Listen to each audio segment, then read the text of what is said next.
200 followers? Why am I not getting likes? Why are the calls not coming through? These are questions, of course, that you're asking. And you need expert advice. You need to be told this is probably what you're not doing. This is probably what you're doing, and it's harming your business. And of course, we've got Janet Machuka with us here to have that conversation. So now, business, we have talked about the strategies, the effective strategies. So you're in it already. You have your 100 followers, you have your 50, your 20 followers, or even one. What are you going to do to ensure that your page is very attractive? Yes, it's like this garden. You keep making it very beautiful that people will drop by. Is it the content that you improve? Is it what you have on your page? What exactly is going to intrigue people into, giving you profile visits?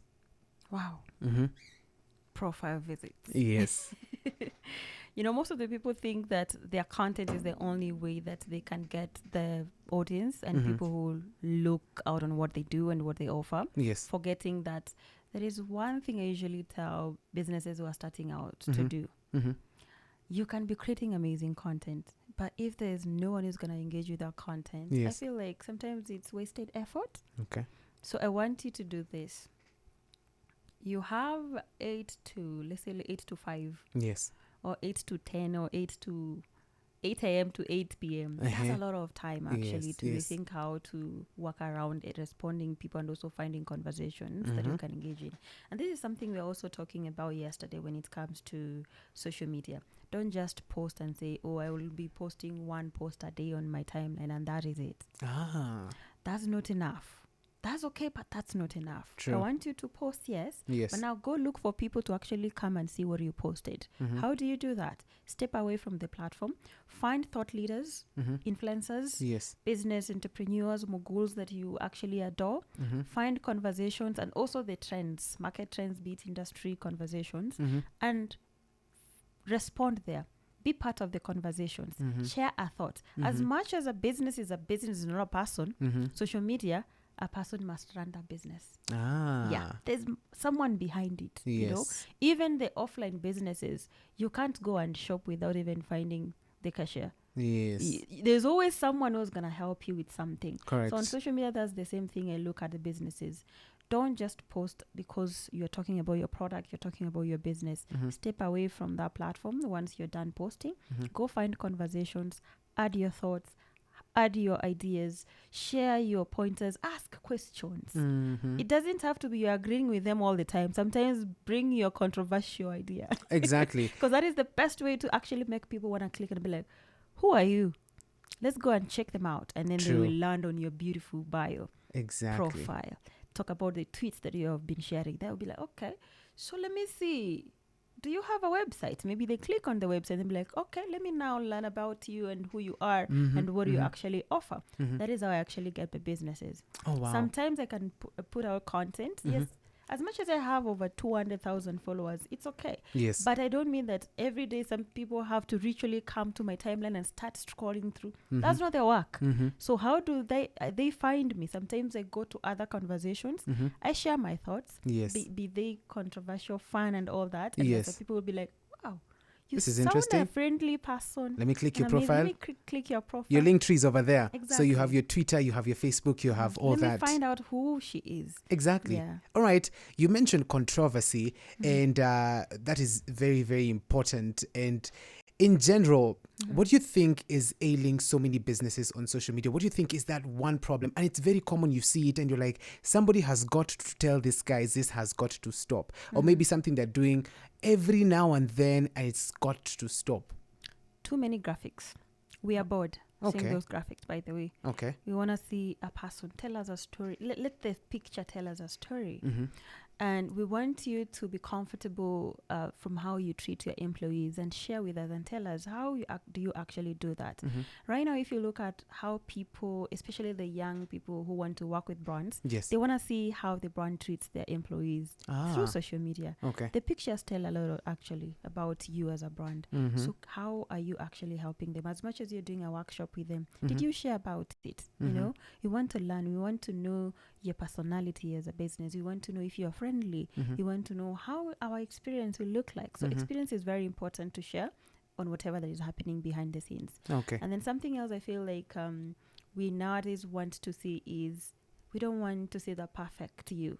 want to see you making mistakes, having the fun, Yes. The behind the scenes we talk about. Okay. So can we actually understand your personality deeper away from the post, the graphics you share, the services you talk about? There's a lot of content I feel like so many businesses can tap into, but if they rethink content as something so simple. Yes. We overthink content, and that is why we always want, very nice graphics. Yeah. Very nice captions. Yes. But once you post it to your 10,000 followers, 2 likes. Exactly. And very few views as well. And then you're worrying. You're worried. Look at the insights. Why is this not, skyrocketing? Yeah. And then something else is, I think so many businesses go to social media with the mindset of we want to grow sales. Okay. Social media essentially was not for sales. I know business found itself there because people are already there, and you always go where people are. Yes. But when it comes to social media, I feel like there's more of relationship building first, and then talk about the connection, the trust you build with people, and how you make them feel to a point that they actually be there, not just as people will buy directly from you, but they can become your ambassadors. Oh, wow. Yeah. Wow. They can become your great people to talk about you offline. Okay. We talk about so many things offline from the conversations with you on social media. Go to families in the evenings when you're having dinner. Yeah. Most of the conversations we are having are things that we actually saw on social media. Exactly. Umeona koka meme. Umeona koka video kana trend. Yeah. Did you see this brand? Did you see what they did? Or with so and so, those simple things are what actually make people feel like you are the best brand they can invest in terms of money, time, and everything, or any action they're gonna do. Look at TikTok. I usually love when TikTok came through and everyone was like, oh, maybe these are the people, those people will be able to have very nice phones to create videos. Trust me, there are people who are getting a lot of engagements from TikTok, even if they don't even have an iPhone. Exactly. Like those low quality videos, they're getting numbers. Exactly. And that is something that we need to learn as businesses. People actually in for the authenticity. We want to see the authenticity. You don't have to be always special, like creating stuff. People will know. Nowadays, when you see a video that is over-edited, you feel like, something was cut out that I need to see. Yes, you can't trust it. I want to see that, those funny things, and that is why I feel like behind the scenes works very well. Because you want to see if you are a business in the farming space, you want to see the dirt. Where are the farmers? Are they in boots? Do they have jembes? Okay. Fantastic. If it's let's say a hair brand. Yes, you have products, but have you shown us somebody who has been plated using that product actually? How do they look? Some simple things that actually create that story and craft your authenticity through the content. Fantastic. I love the fact that you mentioned authenticity. As we wrap it up, give me like about 3 nitty-gritties that you must have when you're starting out, all right? You've talked about the profile. It has to look neat. Is there like a format you're supposed to follow? What are some of those things that people get wrong? And they're very essential. Very, very simple things. Like about just 3. Just start them. Just give me like a list. That you can grow alone. It's very hard on social media. You have to have a community or be part of a community. Right. Something else is every day I have to create content. It's not a must. Sometimes you can take a break, take time to read your surrounding, read the atmosphere in the room, learn what people would want to actually be fed and capitalize on that.